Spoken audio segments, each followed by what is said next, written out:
ભાવનગર શહેરના આંબાચોક જુમ્મા મસ્જિદ પાસે આવેલા મોહદ્દિસે આઝમ અરબી કોલેજના તુલબાઓનો જમને દસ્તારે ફઝીલત અને હિફ્ઝો કિરિયત અને અઝમતે સહાબા અહલે બખ્ત કોન્ફરન્સનું આયોજન ભાવનગર શહેરના મોતીબાગ ટાઉન હોલ ખાતે કરવામાં આવ્યું હતું। આ કાર્યક્રમના અધ્યક્ષ સ્થાને મોહદ્દિસે આઝમ અરબી કોલેજના સરબરાહે આલા પીરે તરીકત સૈયદ અબુ બકર સિબલી અશરફ ખાસ ઉપસ્થિત રહ્યા હતા।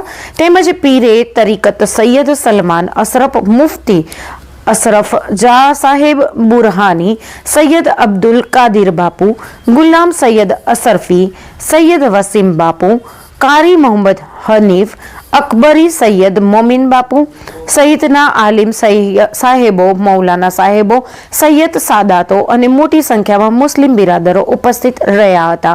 આ કાર્યક્રમમાં મોહદ્દિસે આઝમ અરબી કોલેજમાં દીની તાલીમ લેતા અને ફારિગ થનાર તુલબાઓ પૈકીના 10 આલિમ 5 હાફિઝ 5 कारी સહિત કુલ 20 વિદ્યાર્થીઓને દસ્તાર બાંધી ડિગ્રી અર્પણ કરી સન્માન કરવામાં આવ્યું હતું।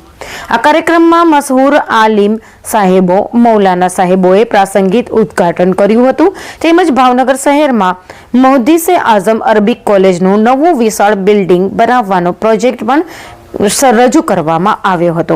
આ કાર્યક્રમને સફળ બનાવવામાં મોહિસે આઝમ અરબી કોલેજના મુદ્દતી મોહમ્મદ નિઝામુદ્દીન અશરફી મિસ્લાહી સહિતના આલિમ સાહેબો મૌલાના સાહેબો ટ્રસ્ટીઓ અને વિદ્યાર્થીઓ સારી એવી જહેમત ઉઠાવી હતી। हम दिखाएंगे सच्चाई की खबर चैनल को लाइक कीजिए, सब्सक्राइब कीजिए और हमारे साथ जुड़े रहिए। हम दिखाएंगे आपको सच्चाई की खबर।